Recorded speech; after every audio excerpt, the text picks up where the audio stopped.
যারা শহীদ হয়েছে এই আবু সাইদ মুক্ত সহ সমস্ত ছাত্র জনতা আজকে শহীদ না হতো আজকে হয়তো আমরা কেমন পর্যন্ত আজকে এখানে আমরা ধরাতে পারতাম না।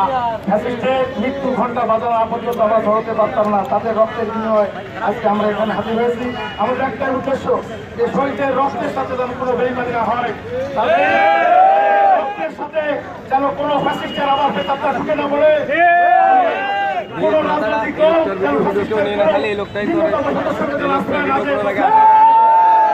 আপনারা জানেন কিছুদিন আগে ফ্যাসিস্টের প্রেসিডেন্ট আব্দুল হামিদ সগৌরবে দেশ থেকে পালিয়েছে। কারা কারা সহায়তা করছে আপনারা জানেন।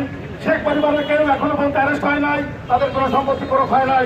তারা বাংলাতে কি রাজত্ব কায়েম করেছিল আপনারা জানেন। শেখ হেলাল শেখ শর্মাই শুরু করে এই যে ফিরোজ কর্মচারী ফিরোজ থেকে শুরু করে এরা যে তাণ্ডবলীলা বাংলাতে চালিয়েছিল, আমরা তীব্র নিন্দা জানাই।